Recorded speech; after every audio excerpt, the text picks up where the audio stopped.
Hey yo, welcome into the CHGO White Sox postgame show presented by PointsBet. Use promo code CHGO when you sign up to get 2 risk-free bets up to $2,000. Welcome into the winner's lounge. That's a White Sox winner. 4-1. The boys close it out the right way after last night's embarrassing loss. Great to see the White Sox bounce back. They improve to 15-14 on the season. The Guardians fall to 15-15. Welcome into the CHGO White Sox postgame show. I am Sean Anderson. You can follow me on Twitter at Sean_W_Anderson. The man over there in the actual studio. I guess he's that way. That way, yeah. That way. Herb Lawrence. Hello. You can follow him on Twitter at Actorwall23. He's the CHGO White Sox community leader. How you doing, Herb? How's the White Sox win treating you? It feels so much better than a loss. This is great. Did you know, Sean, this is the White Sox first win over the Guardians ever? Ever. That's crazy. Yeah, and I want to talk to you real quick because we had the whole, Guardians jar with the whole, name change. I don't know if I love it. I do just really I don't even know if I appreciate it. Steve Stone's inability to actually call them the Guardians is one of my most watched storylines of the past games, just because he is very, if he calls them the other team, the old team that he grew up, knowing their dead name, he immediately says, well, that's what they were called. And it's like, well, Steve, they are called the Guardians now. If you look up Lucas Giolito on Baseball Reference, it says his stat line versus the Cleveland Guardians, not the Cleveland, other team. So I have one gripe with that. I don't know how that treats you when you still hear that name. Been living 70 plus years with that team be called the Indians, grew up in the area, rooted for him as a child. So I can feel it. I don't think he has any hard and fast, close, like he doesn't grip onto the Indians name and doesn't want to change like Chicagoans don't want to call Sears Tower Willis Tower type of thing. But, he's an older man. I give him a little break. But do you see who's back? Our guy Eli is back. Oh, my God, he is. Feels good to win, says Eli Stein, who's over in Israel. It's probably 7 a.m. over there. He's going to bed at 9 p.m., waking up at 3 a.m. To watch the CHGO White Sox pregame show. I wonder what Eli's going to do tomorrow for a 12:30 pregame show for the White Sox and Guardians as they take on 110. And again, I'm not mad at Stoney for using it. It's just like his staunchness to be like, well, that's what they used to be called. And it's like, yeah, we know who Stoney else is with us today? Join us again. Our guy Rick Giolito, which his son absolutely shoved. I mean, as I always say, I don't worry when Dylan Cease goes to the bump, and I don't worry when Lucas Giolito goes to the bump. Thank you, Rick, for joining us. You raised a great son just off the field, and he happens to be a champion on the field too. Well, it sounds like a perfect time to just start off. Let's go into Lucas Giolito's start and what he did against the Cleveland Guardians, because we talked about it today. Going into today, 63 innings pitched against the Guardians, 14 earned runs allowed. He does allow an earned run tonight. That goes to 70 innings pitched tonight for Lucas Giolito and 15 earned runs allowed against Cleveland. He has been dominant versus the Cleveland baseball team. Tonight, he goes 7 innings pitched, 1 earned run allowed, 6 hits allowed, 1 walk surrendered, and 5 Ks. The K number was down, but overall, outside of the Josh Naylor home run, Lucas Giolito was fantastic. I mean, think about it. I talked the other day about Michael Kopech understanding how to use his pitches, the economy. Don't need to strike everybody out. And we see this from Lucas Giolito. Can he strike 10 Guardians out? Yeah. But a shorter outing would be had right there. He understands quick outs. Let's get them to hit the ball into the ground, do what I want them to do so I can go 7 innings. He struggled a little bit in that 7th inning and then found it. Like he couldn't find his release point on some of the balls, and they were hitting him a little bit, not hard contact or anything like that. But then Ethan Katz came out, probably told him, say, hey, man, these are your last pitches here.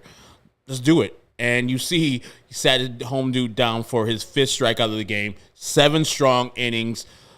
Enjoy your solo home run, Josh Naylor. I think that's all that Lucas gives up, solo home runs. He is a champion.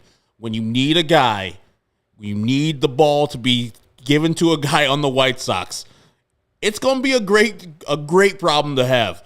But you know the guy I'm choosing. 2-7 is the guy I'm picking.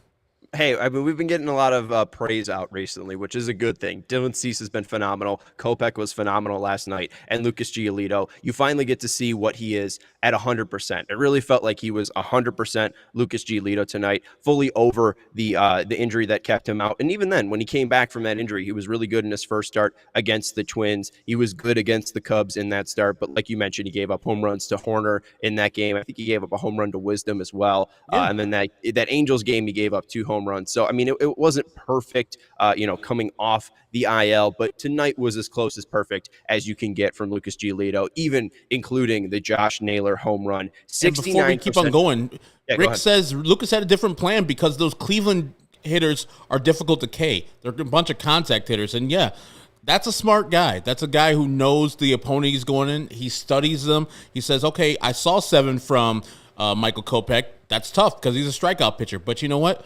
I'm going to get him out a different way. Cruising throughout the game. Opposite field home run versus one of the hottest hitters. Jesus Christ, that Josh Naylor.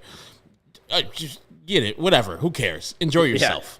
Yeah. We'll talk about Naylor. Don't get too ahead of yourself. Let's focus on Giolito because, I hate him too. I hate Naylor so much. He's so good.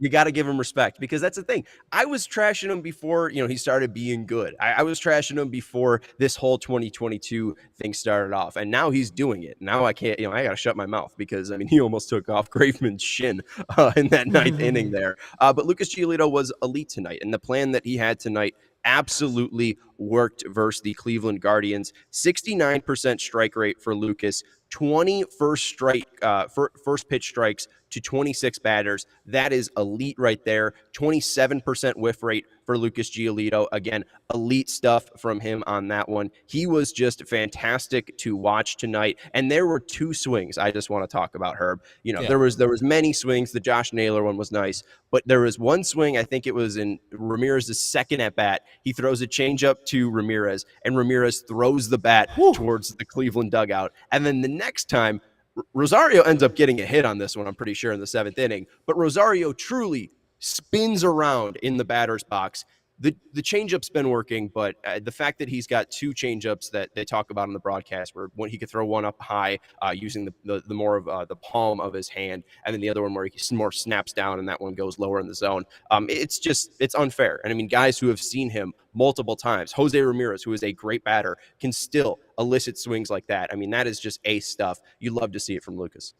Made hitters look silly. I thought that Rosario twisted his ankle on that one. He was trying to go for the down so much. Lucas oh, here's a high changeup out of the zone. Enjoy yourself. Because he knew. He's like, come on, man. I know you're looking dead red. I'm not that guy. I'm a great pitcher. And so it's good to see. And I just looked it up. It looks like all the home runs that Lucas Giolito has given up are also home runs so far. So, yeah. If you can do that, and Rick says, home runs are a product of being in the zone all the time, and that's what you want to be. We're talking the other day about Dylan Cease and Michael Kopech having the confidence to know that you can throw the ball wherever you need to throw the ball. These guys are not going to hit it. Maybe he didn't have his premium stuff. He had pretty good stuff today. And even if he doesn't, you remember that time where he was getting hit hard early in the Angels game, and those 2 solo home runs, he bears down. I think he gets mad. Maybe at himself, maybe at the other opponents, especially last year when Josh Donaldson was blaming him about the sticky stuff.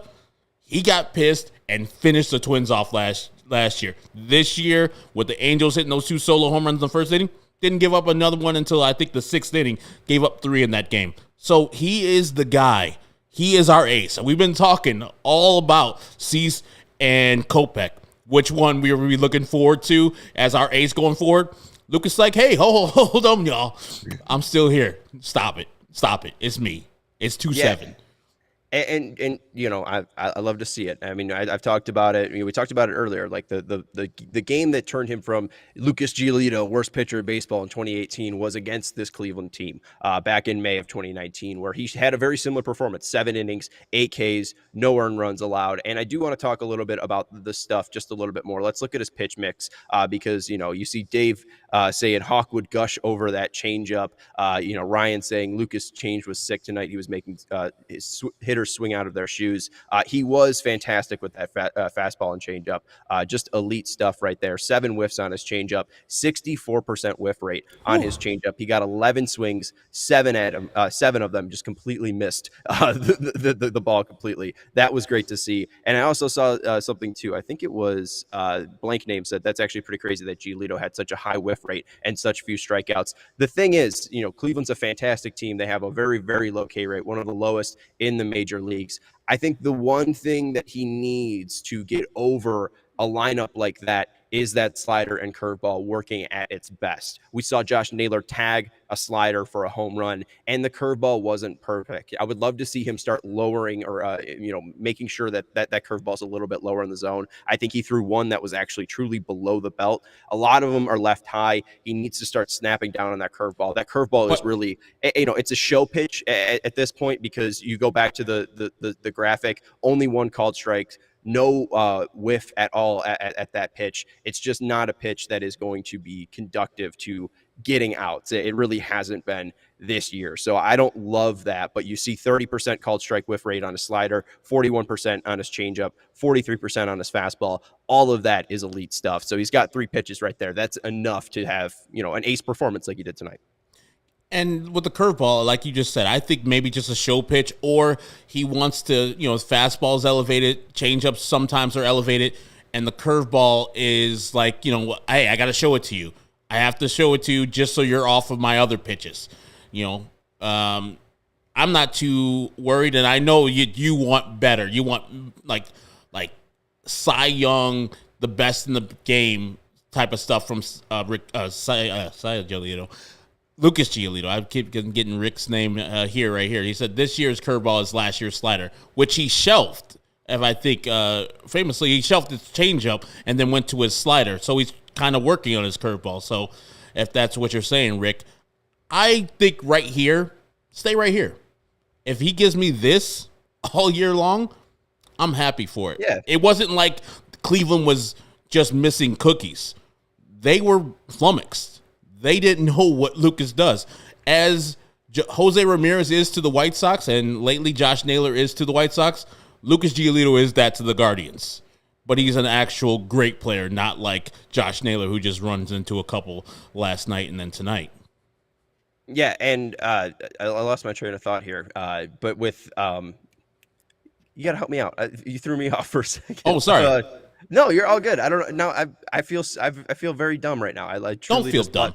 My train of thought. Let me look at my notes, Herb. Let me scramble and look at my notes. Don't even trip, man. I think the White Sox needed that victory for themselves. It got dicey. It got real dicey in the 9th inning. I know we're going to talk more about the 8th inning, where I was expecting Kendall Graveman, and a lot of the White Sox fans were like, where's Kendall Graveman? Now, he said before the game he's available. So they put Jose Ruiz out there, didn't get the job done fully, got 2 outs. Then Bennett Sousa gets the out of Jose Ramirez in the 8th. And so when Kendall Graveman comes out for the 9th, you realize that Liam wasn't available. Kendall closed it out. Got a little hairy. It got really, really hairy in that 9th inning. And Rick Giolito answers our question. Yes, his curveball will be elite. Just needs time. He didn't throw it at all 2 years ago. He'll up the percentage over the time. So that's what he's working on. I mean, that's a guy who's working in a pitch in a game, and he's trying to perfect it. Like, that takes balls to do. Well, and it makes sense, because the more you look at it, on 0-0 counts, he used the curveball 4 times. And that's something that I think that he should use. If he's trying to gain confidence in that pitch, 0-0 is something that, that's where he wants to use that curveball. Most guys are going to be looking fastball in that count. You throw a curveball, most of the time it's a free strike. There's this this is writer Nick Pollack, who writes pitcherlist.com, and he talks about, breaking balls on 0-0 counts are easily, just a strike for most pitchers. So I wonder if Lucas is just working that in as well, because 4 of his 7 pitches that when he used the curveball came on an 0 count. So we'll see if it does become an elite pitch. If he's able to develop 4 pitches like that, I mean, you're truly looking at Cy Young stuff. But I mean, even here, the 3 pitches that he has is Cy Young level. Last year, the highest percentage he reached with this curveball was 4% thrown by a month. June, July, August, all topped out last year at 4%. He was at 8% this year. So he's still upping the percentage. We'll see how that, changes throughout May, June, and August. It's something to follow with Giolito. But any final thoughts with Giolito? I think that was all I had on his great start tonight. I just look forward to his next start. I mean, it's going to be probably Sunday night or Sunday afternoon versus the Yankees, an elite team, a team that can hit a lot. Let's see what he can do versus them. I don't know if he sees it as a measuring stick or just another game in May. I don't know his mindset, but I'm looking forward to every time he goes out there and pitch. And as I said, I'm not worried about him. I'm never worried about Lucas Giolito. He is the best pitcher the White Sox have. And that's a lot to say because this team is loaded with arms. Yeah, this team is loaded with arms, and one of them is still on the IL, and that guy finished 3rd in Cy Young voting. So I think we always forget to mention the injuries just because you still have Eloy Jimenez injured, you still have Andrew Vaughn injured, you still have Lance Lynn injured. I mean, there are still reinforcements on the way for the White Sox, and that is one of the most intriguing storylines about this team heading into the next couple of months. The best way to support CHGO is to download the PointsBet app and use code CHGO when you sign up. If you do that right now, you get 2 risk-free bets up to $2,000. That's not it. If you make a $50 or more first-time deposit, you receive a free CHGO membership, which unlocks all of our web content, and you'll even get a free shirt of your choice from the CHGO locker. That's $2,000 in free bets, a free CHGO membership, and a free t-shirt from the CHGO locker, all for making more than a $50 first-time deposit at PointsBet. If you have any questions, you can email pointsbet@allchgo.com, and we will help you out. Herb, on PointsBet today, I went 4 of 5 in my picks, up to $95 in my bank. We talk about our bank on CHGO Bets Daily. I'm finally winning money. And if you guys don't know, you're like $95, nothing. It feels good. Sean is a $2 to $3 guy, so 95 is like $1 million. He's winning a lot of bets. Right. And I won Cal Quantrill under 4.5 strikeouts. The White Sox now have 29 games and only 5 starters. Their opposing starters have gone over 5 strikeouts. So it's a prop that you want to take. Online sign up is available in Illinois. You can download the PointsBet app right now and register your account from start to finish, all from your phone. So what are you waiting for? Once the game starts, don't just bet. Live your bet life with PointsBet. Gambling problem, call 1-800-522-4700.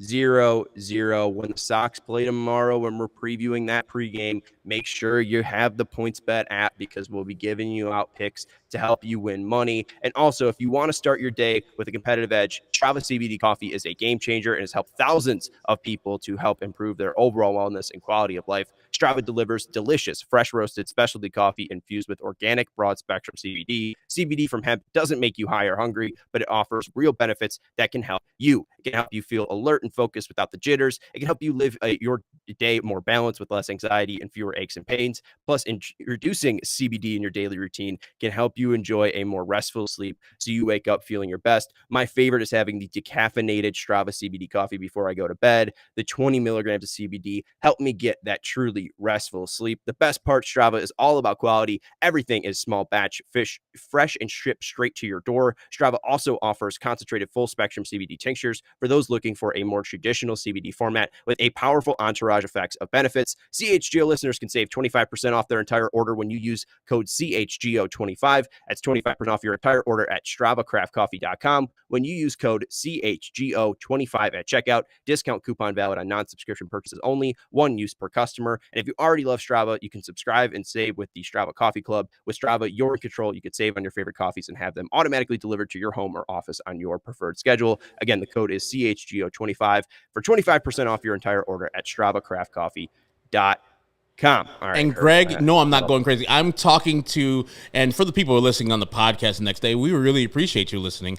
We're broadcasting live right after the White Sox won against the Cleveland Guardians 4-1. And so during that read right there that Sean did right there with Strava Coffee, I'm talking to our producer, Stephen Nicholas, behind the glass. Or he's not really behind the glass. He's just behind this computer that I'm reading from. We have a couple super chats, and then that's what he was informing is that we have some super chats.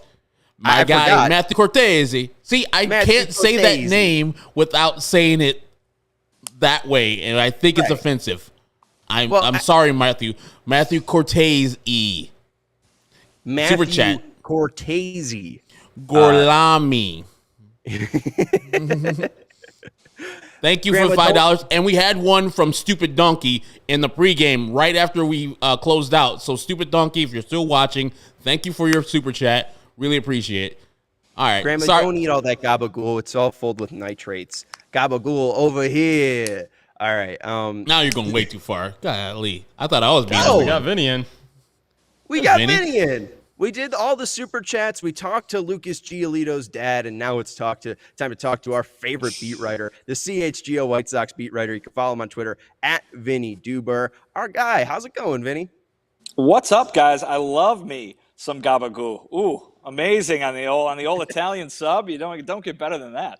We have a super chat from Matthew Cortese. He said that you pronounce his name like Scorsese, and we're seeing if we're being offensive. I'm not sure. Yeah, I think you are. Super chat, isn't that's the guy who rapped on Fly by Sugar Ray, right? He just wanted to fly, you know? And Vinny, the man. Rick Giolito says hello. He says, Vinny. Hey, Rick, how are you? How's his son doing? Did you talk to Lucas Giolito after his 7-inning outing? I did. He's happy that he went 7. Of course, he wanted to go 9. That's how these starting pitchers are doing it these days. But listen, I think this is going to be a running theme throughout my appearance tonight. But starting pitchers are back a little bit. You know, it's been a month of getting used to things after the shortened spring training. And I think now they're kind of back to normal. They're kind of back to what you expect. And this White Sox starting rotation is certainly delivering in the results department of late, particularly that Lucas Giolito, Dylan Cease, Michael Kopech triumvirate. So this is kind of more like it when it comes to the starting pitching for the White Sox here after they kind of had to find their way there in April. I just want to say now, I hope your ears aren't burning up because Lucas Giolito was apparently talking about you at dinner the other day, according to Rick Giolito. This is mainly just Rick interviewing you or just telling us things to tell you. So I don't know. Maybe you could mention that Lucas's dad's hanging out with us. But with Lucas going 7 innings, you see a great performance from Vince Velasquez on Friday for the Sox. You see a great performance on Saturday from Dylan Cease. Great performance from Dallas Keuchel on Sunday. You mentioned it. The starting pitchers are back. Michael Kopech yesterday, Lucas today. Obviously Johnny Cueto is going to be put into this mix, but is it sort of them finding a groove at this point? Is that what you're saying the collective vibe of the starting pitchers is? Yeah, a little bit, but I think more so I'm just talking about, workload. I'm talking about kind of, it was such a mystery, of what they were going to be able to do in April coming off of just a 3-week spring training. And that's why you saw so much work by the bullpen, right? Was because these guys weren't able to go 7 innings in a game. But now they're kind of back to normal. They got their legs under them, and this is kind of what you expect from the starting pitching, especially a team like the White Sox where, you just look to last season, and the starting rotation is what carried them. And you're seeing it again here in this recent stretch, even in a game last night that ended the way it did in such disappointing fashion for so many White Sox fans. Michael Kopech was excellent in that game, and it got kind of overshadowed. So even the guy who's on the workload limit is turning in the 6 innings that you expect from a starting pitcher. So they're kind of passing the baton right now and feeding off of each other. Did anybody talk about? I know Lucas watches every tape and he studies and he knows his numbers versus the Guardians. It seems like he has supreme confidence every time he goes out to the bump, but he say something about when I see the Cleveland Guardians, I just feel good because he's given up 6 earned runs in the last couple years against the Cleveland Guardians, where every other White Sox pitcher is like, these guys are the greatest. I mean, hey, I think you mentioned it there, Herb. He has that confidence every time he goes out. And I think there are a lot of these White Sox players that definitely feel that way, be they pitchers or hitters or fielders sometimes too. I mean, it's it's kind of a hallmark of that clubhouse. And I think that, no matter what team they're facing up there, Lucas is going to have that confidence to go out and mow guys down. And tonight, obviously, with the way Cleveland kind of attacks pitchers, he wasn't racking up the strikeouts, but he was just as effective, even though, it did seem, though, we did hear the Lido shuffle bit quite a bit tonight. So there was plenty of Boz Skaggs. Usually they only do that for like the first 2 or 3 strikeouts. They kind of, lose the shtick as Lucas's appearances go on. But tonight they were right on it, like everyone. Lido. Whoa. So yeah. So Boz Skaggs was ringing throughout the rate. Pretty. I would rather go with the Lowdown by Boz Skaggs, but whatever. I know why they do it though. It's a much better song. And I think that's maybe your new little task here when you're at the G-rate and Lucas is pitching. Maybe you give a report card. After every K, you say, 1 out of 2 times they've played the Lido Shuffle. I'd be interested in those stats. You need it out in the outfield. Get some folks with some signage. It's not the K counter. It's the Boz Skaggs counter.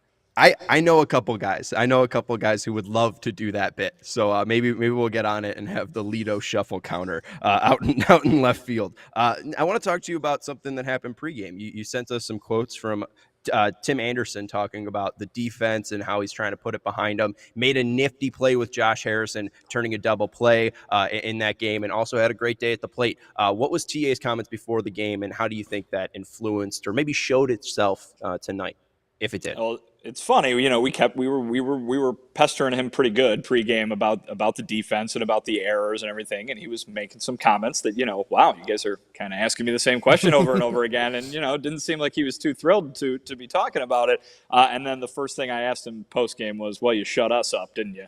And he said, "Yeah." He said basically, yeah. So no, and he even threw in a little thing. We were asking him, you made some great plays, you got some hits, you're running the bases out there, and he said, "Yeah, it was a good one. Hope everybody's happy," is what he said. So I think TA likes proving guys wrong, likes proving folks wrong, and certainly you saw tonight. I think everybody saw kind of those quotes from him and were like, "Oh, that's interesting." We don't know if that's really explains everything that's going on. It shows you how quick that switch can flip and how quick that stuff can become ancient history. And speaking of proving people wrong, Sean and I both said that if anybody deserves to go down before this series, we both thought there was Gavin Sheets over Jake Berger. I understand why they did it because of handedness. Gavin Sheets has more versatility, especially in the outfield. Gavin Sheets 2 days in a row has delivered home runs. What did he got to say or other people say about Gavin Sheets? It seems like after the home run yesterday, just elation, just a lift off of his shoulders. Today, another big, huge home run. Did you speak to Gavin or anybody else that spoke about him? Yeah, we did talk to him, and I think it was, I asked the question. These guys always say, it just takes one so often. He got the one yesterday. He's got another one tonight, and he said, "Yeah, it's a little bit contagious. He's feeling good." I asked him if he was energized by what happened yesterday, and he said, "Yeah." And he thought that he was kind of a little off at the plate, maybe missing some fastballs that he usually does damage on, and he's kind of maybe it only takes one to dial back in, and so yeah, he's proven folks wrong too. That blast tonight was a big one, man. If the goose was still out, it'd be shooting beer right out of that beak.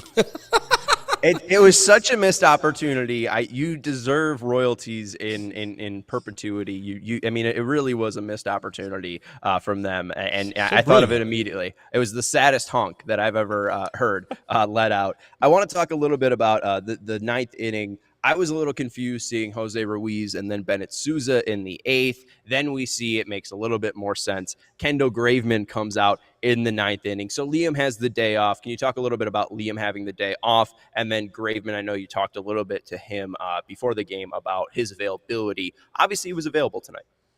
Okay, guys, I'm serious. This is a non-issue. It's a non-issue, and I'm going to explain why, but the mind is boggled why people were so up in arms, be it last night about Graveman, and then tonight, Graveman comes in, you get what you want, and then you're mad that Liam Hendricks isn't pitching. My mind is boggled, but I'm going to tell you what is going on here. We talked to Kendall Graveman at length before the game. And guys, that shortened spring training that I brought up earlier, talking about the starting pitchers, that is a wrench that has been thrown into the machine here in 2022. and you have seen Kendall Graveman and that entire White Sox bullpen and probably every bullpen in baseball pitching a lot more than they are used to. Graveman told us earlier today, he looked up recently, he was on pace to throw 93 innings. You know how many he threw last year? 56. So he was on pace to almost double the amount of innings that he was about to throw. And I got people tweeting at me, why hasn't he pitched in so long? It had been 3 games. He just didn't pitch in 3 straight games. I mean, I understand the whole video game mentality of it's the 8th inning, it's a 3-run or less game. That one guy who is the setup guy has to come in because this is his situation. Same for the 9th and a guy like Liam Hendricks, who's your closer, right? It's not how things work in real life. It's not how things work during the season. They're not going to be able to pitch every game. Now, another part of that is that the White Sox have been playing a lot of close games, right? There's been a lot of games in which they haven't scored more than 4 runs, as we've been talking about all season long. But they've won a good number of those too, and so those pitchers have had to be called into duty. They have to be called into duty when the starters can only go 5 or 6 innings. And the thing too, another thing that Tony La Russa has brought up multiple times, and that Kendall brought up today when we were talking, is if you're going to have a World Series winning bullpen, it can't be 3 guys. It has to be. You have to have a team, and they're happy that they've been able to see quality results from Foster, Sousa, and Ruiz specifically, as well as some other guys. Now, does this mean that in Game 7 of the World Series, should the White Sox get there, it's the 9th inning, and Kendall and Liam pitched the last 2 days, so Bennett Sousa go out there and try to win the World Series for us? No, that's not what it means. But you got to remember, if your 2 of your most important arms on your pitching staff are burnt out come September, that is not a recipe to make a deep playoff run. And I understand I understand the games count just as much now as they do at the end of the season, but it's not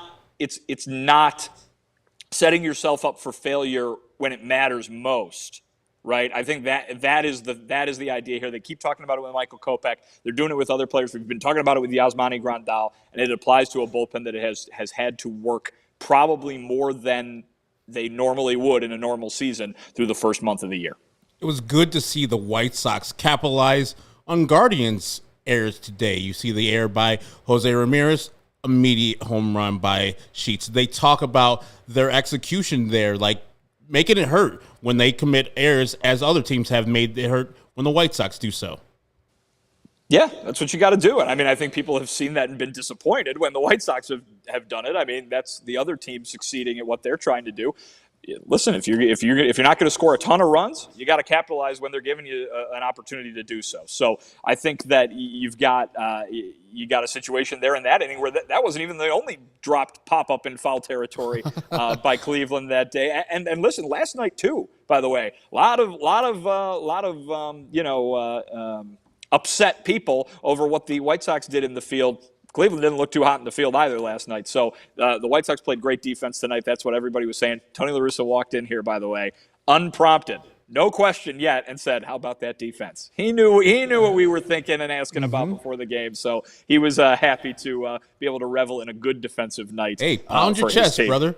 Pound your chest when they do well. That's awesome, because we'll kill him when he does poorly or the team does poorly. So your guy Rick Giolito really likes your analysis. Been a ton of high-stress innings. It's tough on the starters. Vinny is dead on with his analysis. We've been saying that all along. Now we have confirmation from Rick Giolito. You know, Rick Giolito actually predicted that Dylan Cease was going to have a breakout year last year because of Ethan Katz and what he was doing with them, also with Carlos Rodon. So Rick Giolito knows a thing or two about pitching. So listen to him. Follow him on Twitter.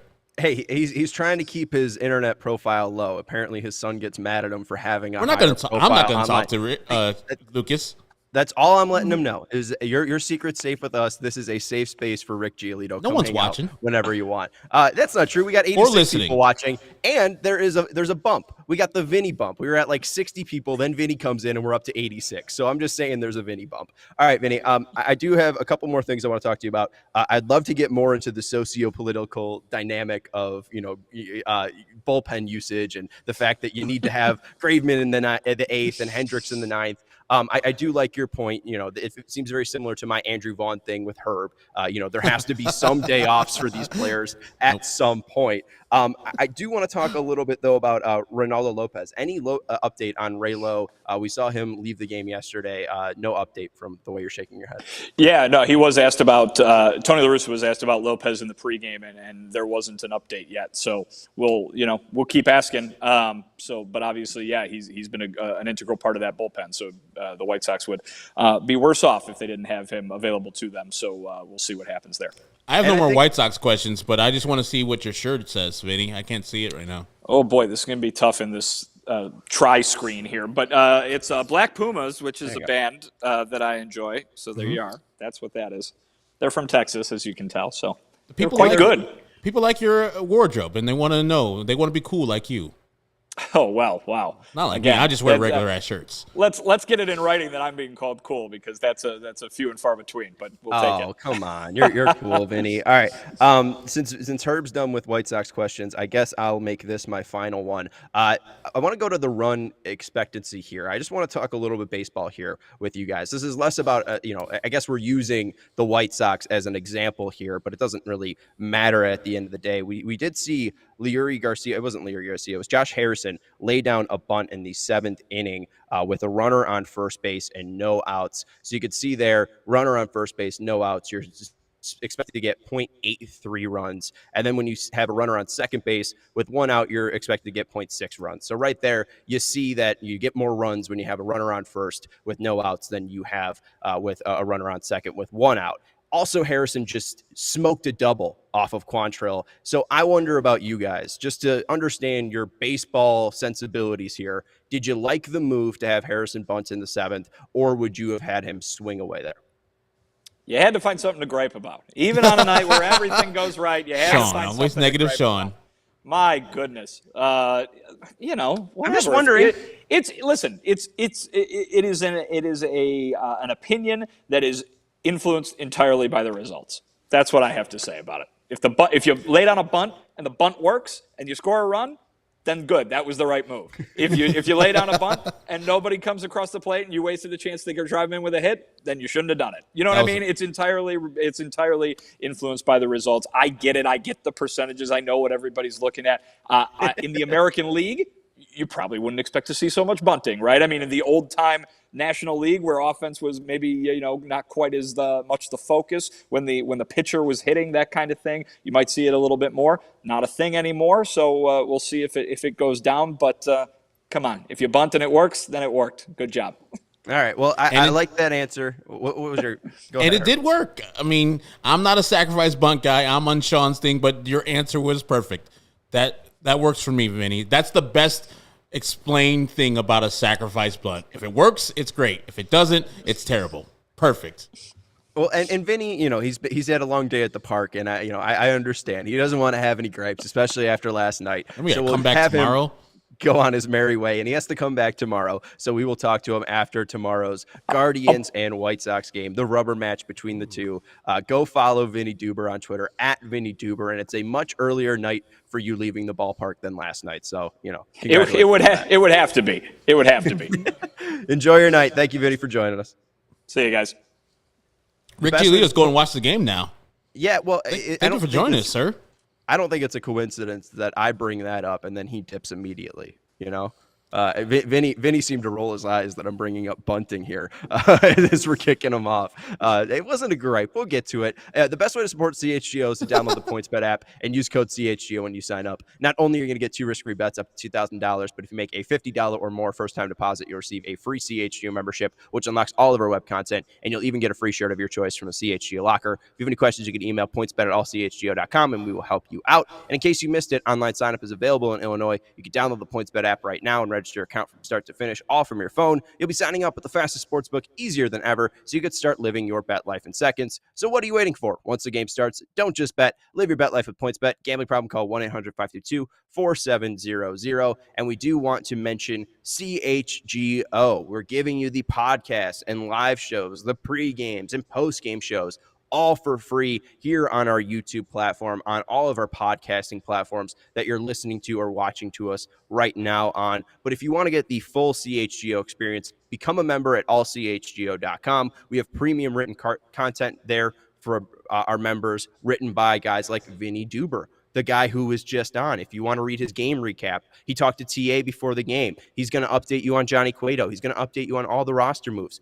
Go check out allchgo.com. When you become a member, you get a free shirt when you sign up. We have dope merch for all of our teams: Sox, Bulls, Hawks, Bears, Cubs, Sky, Red, Stars, Fire. Am I missing any of them? Boom, you got them all, I think. White Sox, probably. I probably missed the one team that I do a show for. And we also have the members-only Discord, the CHGO Lounge. If you want to talk to CHGO personalities like Herb, me, Vinny, we are in the Discord hanging out, and you can ask us our White Sox questions or any White Sox questions on your mind. So go become a member at allchgo.com. Okay, Herb, Vinny's gone. We can now be mad about bunts. So what'd you think about the 7th inning and Harrison laying down a bunt there? Absolutely terrible. I always hate sacrifice bunts unless you're doing it to score a run. So a suicide squeeze, a safety squeeze, cool, you're scoring a run. Or if that's the decisive run. I do not like giving up outs. You only have 27 of them. Let's try to maximize.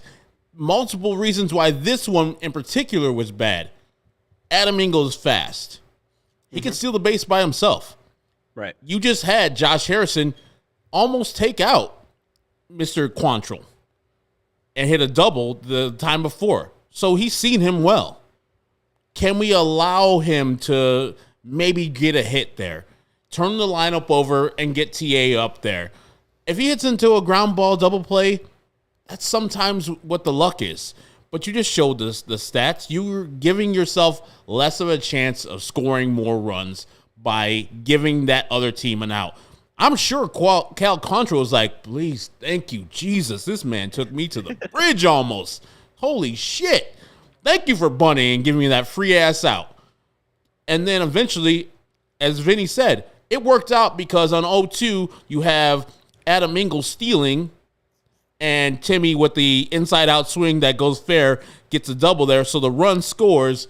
The bunt looks like a success. And Greg Miller, I'm drinking straight water. It is hot as hell up in here, so I have to drink water. And if I take this hat off, you can see a little of that sweat. Oh, yeah, we see it. I need to be drinking water to keep me hydrated and, not die. 84 degrees in the studio right now. 84 degrees. 84. Our air condition broke today of all days. That shit could have broke like when it was 30 in these studios. That would have been great. But no, it broke today. Yeah. Leaky roof and broken AC. So it's been a fun time so far at the CHGO offices. I do want to go back to a comment, and this is going to be the last topic on bunting. I feel like I just brought up the numbers and actually didn't even give my opinion. But Pilskin said bunts put more pressure on the defense.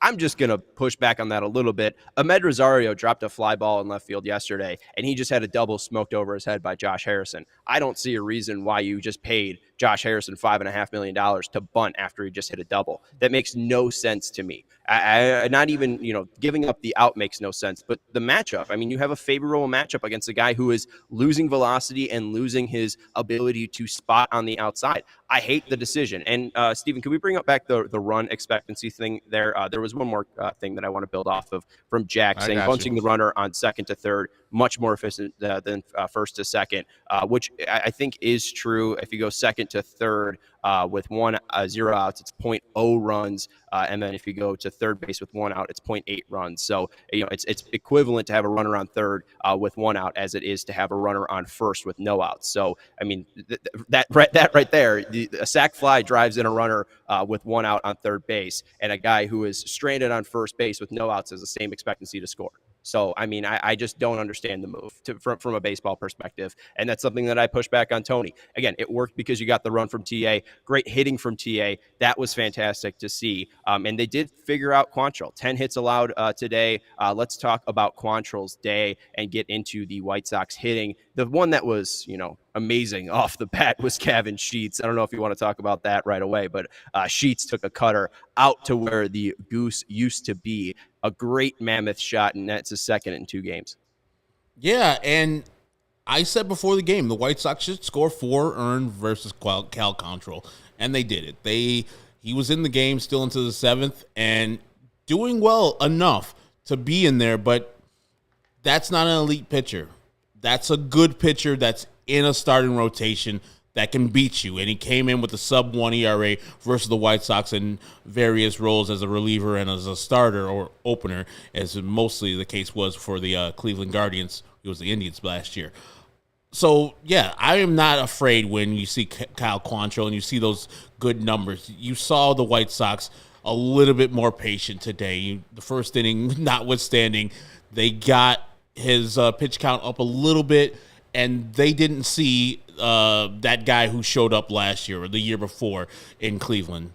This guy, they know that they can hit him when all the conditions are right. And if he's leaving balls in the middle, Gavin Sheets has got his stroke right now. So it's the right move that they kept him up here, because it seems like that lefty power bat will come in handy later on in this year. So, Steven, let's go to Cal Quantrill. The ball's put in play when there should be 3 balls on that graphic. And you mentioned him leaving it middle. The one that is darker red, that cutter right there, is the one that Gavin Sheets hit, which is exactly middle. That is the exact zone. It's right over the middle of the plate, right at the belt. He took that and smoked it. The one that is inside out of the zone is the one that TA inside outed to drive in Adam Engel in the situation that we're talking about with the sacrifice bunt in the 7th inning, driving him in from second base. So it was a nice piece of hitting from TA. And then the other one was the run he drove in. Again, middle. He hits it into center field, right up the middle, shoots it up the gap. It was great hitting right there. And let's go to Cal Quantrill, to right-handed pitchers. This is where he was throwing mainly. And you mentioned that he is middle a lot. You see a lot middle here against right-handers. And it's mainly because it's cutter, forcing fastball, and sinker. That's all he threw to right-handed pitchers. And basically his idea was to miss the barrel of White Sox hitters, to keep the velocity the same, but make sure that he's moving in, out. And we call this an east to west pitcher because he's pitching in and out to hitters, not up and down, not high and low to pitchers. And this is where the Sox have actually had their most struggles with. I go back to Daniel Lynch. This is how Daniel Lynch pitched against the White Sox, where he had 7 strikeouts. I'm very, very glad to see that they got 10 hits off Cal Quantrill and they had the success that they did against him, because with this map right here, they shouldn't have had so much success. But if he had another breaking ball to throw off some of these hitters, like a slider, then Cal Quantrill could have eaten against the White Sox. But they did damage against Cal Quantrill. They should have done damage. This is good to see them scoring 4 runs against a guy that we expected them to do well against. It's the antithesis of what we are talking about with Lucas Giolito.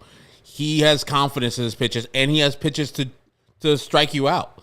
Cal really doesn't have that. The cutter is probably the pitch that can do it, or the sinker, but no one's looking for Cal Quantrill to strike you out. 10 hits tells you exactly what is going on. He probably wasn't confident that he can get these guys out with his stuff. So he's like, I got to let them hit it. And they did hit it to the tune of 10 hits.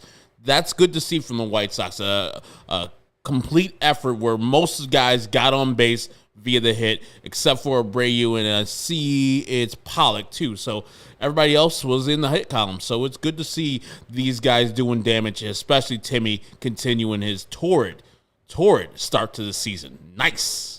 Yeah, let's talk about TA here. So he had a couple hits. Nice to see him have 3 hits today. I think that is his 5th already this year. So 5 3-hit games for TA. And we talked about it a little bit with Vinny, but it was a beautiful double play from TA and Josh Harrison. And I tweeted out, finally, the White Sox do cool shit. It was very, very, very nifty, the double play that TA and Josh Harrison turned. I don't know what you thought about it when it happened. Very heads up. I knew a guy was at second. I was like, what are we?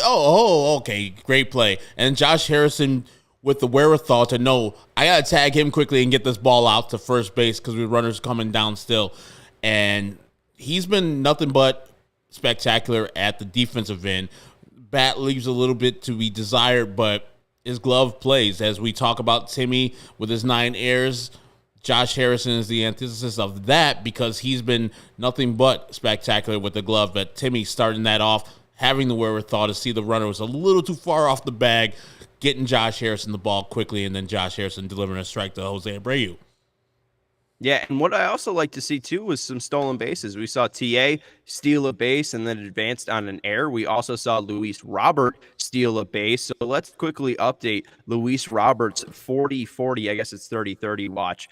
He is now up to 6 stolen bases on the year, 4 home runs. You said 30-30 at the start of the year. You also said 40-40, but let's go for the first benchmark there first for 30-30. How you feeling about Luis Robert on May 10th, going for that 30-30 with 4 home runs and 6 stolen bases so far? Perfect. He's right there. I know the numbers probably won't reflect into a full season, but the weather's getting better, as everybody says. Balls will be carrying out for Luis Robert. His home run stroke is not even there yet. He hasn't even played his favorite team yet. I mean, did he play versus the Royals? Or was he out that whole series? I think he might have been out. But that's his favorite team to play against. He murders Kansas City. When he goes down there later this month, he'll murder them again. So, yeah, let's see. I'm looking at the game log right now. He hasn't even played Kansas City yet. So, yeah, I'm very excited to him to get at least 10 against some people. And that'll be a third of where I need to be. And he also, I think, crushes Minnesota. So, Minnesota is in trouble. Minnesota. When my man comes back to his full strength. So, yeah, 30-30 is going to be easy, breezy, beautiful. Cover girl. We will see. I don't know about that. And the other play, too, there was Greg Miller says, are we good with the base running blunder? I would say that for the most part, the Sox have been good at base running. Their steal success has been high. And I understand people are going to bring up the fact that Joe McEwing has a lot of people thrown out at home. This is just a very low run scoring environment, and they're being aggressive to try to score runs. I don't hate it. The base running fundamentals are fine. They're being aggressive with sends, but they can fix that. The actual base running, the technique is fine. I am now thinking about it, except for when they're going into first base and lunging, but we haven't seen that shit since Minnesota. I think Greg Miller's referring to the Anderson base running blunder at second base. And what I was saying, sorry, I could explain that a little bit. Thank you, Steven. So Moncada hits a ground ball to, I think it was the second baseman. Everyone's shifted over. So Ramirez, who is shifted, basically playing shortstop. The shortstop is basically in center field, short center field, and the second baseman is well over. The ball was hit towards Ramirez, in between Ramirez and that second baseman. Ramirez goes to cover the bag. He drops the ball. TA sees it, gets away from him. TA starts running towards third base. Ramirez catches up to him, tries to tag him, drops the ball again. TA thinks he's tagged out, doesn't realize Ramirez drops the ball. TA gives up on it. He's tagged out. Moncada stays at first. So that was a base running blunder. But my point is, I think that is a mistake that needs to be cleaned up. When the guy goes, 3 for 4, drives in 2 runs, has a stolen base, and had that nifty double play, I guess I was saying it's all right. He was mostly a difference maker tonight for the Sox. So I'm not going to bash TA too much for that one. And I didn't see that live, but I did see it afterwards. I don't mind mistakes of aggression. And I don't mind him thinking he was tagged, because he was, and then giving up because he thought he was tagged. He probably felt the ball in the glove, or just at least, hey, glove tags me, I'm out. Yeah, and I would like him to give up less quickly. That's the thing is he felt the tag and then immediately gave up. I didn't see if he had eye contact with McEwing. I saw that he was obviously running towards McEwing, but it didn't even look like McEwing was giving him any signals. So I would like TA to stick with that play a little bit more. Just keep running until the ump gives you a signal. But they still won the game. I'm not going to bash it too much. And like you said, it's in this name of aggression, so I don't mind it. And I'm fine with that. Yeah, try to get runs, try to steal runs. And you were talking about stolen bases. As I said before, Adam Engel was stealing there when TA had the 0-2 count. Quantrill throws that ball inside on his hands, and he insides it, outs it to right field, right over the first baseman. I kind of like that Tony is putting the onus on the guys on the bases to get the job done. I wish he would have did it more with the sack bunt. Instead of sack bunting there, go with Adam Engel, straight stealing that bag. They call him the Man of Steel for a reason. That's his Twitter handle. Let him steal the bag. Let's do it. Come on. So I like the aggression on the bags. While everybody else is zigging, let's zag. Home runs are in vogue nowadays. Let's be that Cardinals of the 80s team. The Willie McGee's. Vince Coleman's. I love home runs. I would love to see more home runs. The thing that I love is just the aggressiveness and it paying off. The White Sox have now they stole 2 bags tonight. So that means that they are now up to 17 stolen bags on the year. But they are 17 of 18 on stealing bags. Efficiency. I mean, that's just incredibly efficient right there. And that's the part that I love. 94 percentile when you're stealing a bag, 94%. I think the MLB average is being thrown out like 75% of the time, or a successful steal 75% of the time. So the fact that they're that much better than teams is a true difference maker, and that's great to see. It's just the other small ball stuff. Like, I don't need to see bunts there. I love the stolen bases though, especially with how many balls are in play. Let's keep doing that because we've seen so many infield singles or infield dribblers turn into runs and be game-winning runs for the Sox. And also, with stealing being down, catchers are not in the rhythm of throwing guys out at second. So let's test them. Let's see if they can throw us out. Let's see if the catchers are up to the challenge. And Pilskin says 94% chance Reese throws out the opposition. That's a guy who's used to throwing out people. He doesn't give a damn. On his feet, on his knees, he's throwing you out. If his pitcher gives him a chance to throw a guy out, Reese has got the job done. So, yeah, I'm a fan, especially with Luis, especially with Adam Engel. Timmy a little lesser because I need him to be more focused on good base running, but I don't want him to be hurt on the bases, though. So, Timmy's not as fast as those two guys. He's got speed, but I think Luis and Engel get the green light 100% of the time. Timmy can pick and choose when he wants to steal. But for the most part, you have people at second, third, fourth position in the batting order who are there to drive you in. Absolutely. And tomorrow we will have the rubber match between the Sox and Guardians. 12:30 pregame with me and Herb. 1:10 first pitch. And then we will have the postgame show after. Vince Velasquez versus Aaron Savale. Do you know Eli Stein, who's in Israel, predicts that tomorrow the White Sox will score 11 runs and 0 for the Guardians, and the Sox will win? Do you know why he knows that? Because it's tomorrow already. Exactly. He's already got the almanac. And he already knows. Exactly. He's already seen the game. How's tomorrow go? He has that Chicago. He has that all CHGO membership. Vinny's already published his game article. What am I gonna have for dinner tomorrow, Eli? Please put that in there. Is it good? I mean, it's not that late in Israel. What am I having breakfast tomorrow? Yeah, make Herb's mind up for him. Paul Smith also saying any update on Lynn. Rick Hahn, different Rick. Rick Hahn mentioned that yesterday that it looks like early June for Lance Lynn's return. So that's your update on Lance Lynn. But we got Savale versus Vince Velasquez. How you feeling about that matchup, Herb? Aaron Savale gives the White Sox trouble. Anecdotally, I think he gives us trouble more than what Quantrill is, even though his ERA coming into today was sub-1. So Savale to me is more a scary pitcher than what Quantrill is, and it might be totally different. I just feel like when Aaron Savale goes to the bump, it's going to be troubles for the White Sox. I'll look it up, and we'll have the research done for tomorrow's pregame at 12:30 here on CHGO. But I'm not as thrilled as I was with Plesac and Quantrill going to the bump. We need to get this series victory. Vince Velasquez has pitched very well the last couple starts he's had, so I'm confident in him. Not Lucas Giolito. He's confident, but I'm confident as a fifth starter goes. Just keep us in the game. 5 innings, 4 earned runs or less. That's all I ask. And it's funny you mentioned Savale. Savale has had 7 games against the White Sox and has had a decision in every single one. He's 4-3 against the Sox, but with a 5.14 ERA, 35 innings pitched, 20 earned runs allowed, but 35 strikeouts. So it's been pretty much hit or miss with Savale. He's either really good against the Sox or really bad. Last year, I think he had 2 starts against the Sox, 1 in Cleveland, 1 at the G rate. He went 6 innings at the G rate. 5 hits allowed, 1 earned run, 2 walks, 4 Ks. And then at Progressive, this was later in September, 1 2/3, 7 hits allowed, 7 earned runs, 4 home runs allowed. So, I mean, the last time they saw him very, very well. Let's do that. That sounds much better. 4-3 with a 5 ERA. I'll take that. And if the White Sox feel confident against him, that's even better for them because I need this series victory. We've only beaten the goddamn Detroit Tigers in this AL Central. Like, we should be dominating these people. And then we should show Cleveland, like, enjoy your win.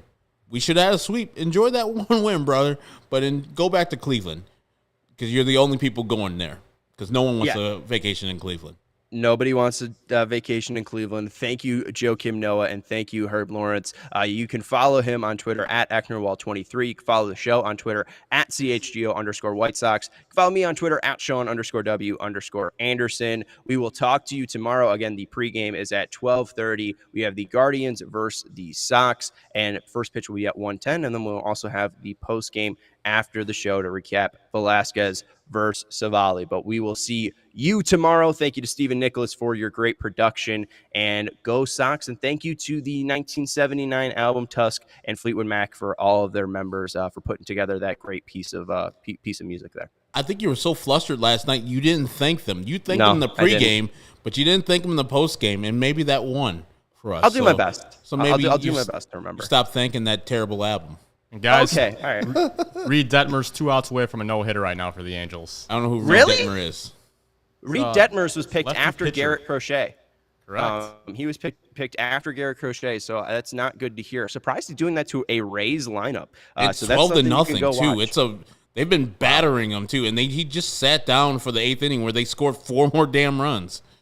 Mike Trout hit a home run in that game too, so a lot to watch out for with that Angels team. I'm glad we don't have to see them a ton. All right, that's going to do it for the CHGO White Sox postgame show. Thank you to Vinny, thank you to Herb, thank you to Steven, thank you to Fleetwood Mac for the 1979 album Tusk. Thank you to me for hosting the show. I'll talk to you tomorrow. Go Sox, baby. 6.